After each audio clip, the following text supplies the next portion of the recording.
What's the saddest thing you were paid to do that left you questioning everything in the end?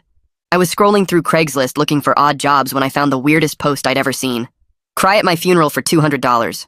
It had to be a joke, but in my experience, it was always the weird posts that got me paid, so I sent out a text and scheduled a meetup.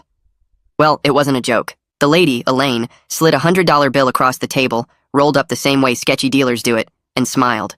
That's your deposit. The other 100 comes after you ugly cry at my funeral in about 6 weeks. I sat there still completely lost. Elaine was still in her 30s and honestly really healthy looking, if not a little exhausted around the eyes. Your funeral in 6 weeks? I asked. She nodded. Yes, the doctors gave me between 4 to 6 weeks before pancreatic cancer cuts my life short. I know it sounds morbid, but I have no family left to mourn me. And my friends are too shallow to care. I just want to go out knowing at least one person is willing to cry for me when I'm gone. I couldn't say no. I felt terrible. I can cry. I'm really good at crying, I reassured her. Elaine giggled at my enthusiasm. You can't just show up and cry about nothing, she said. You need to know me, have specific memories to sob about. So for a few hours this weekend, I'd meet her and just hang out, taking pictures and videos together like we'd been friends for years. This is me at camp, she said, pointing to a scrawny kid with braces. My parents put me here hoping I'd learn to swim, but it only made me more terrified of the water.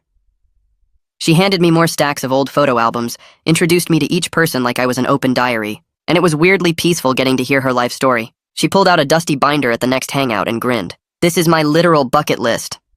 The first few pages were filled with adventures I never would have expected from her. Cave exploration, deep sea diving, pictures in front of the Egyptian pyramid.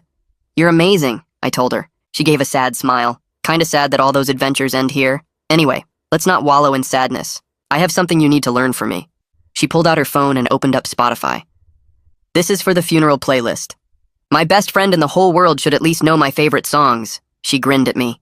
She placed her camera on and held out her hand when Endless Love started playing. Let's dance. We swayed in her tiny apartment, her head against my chest. The smell of her cinnamon shampoo filled my head.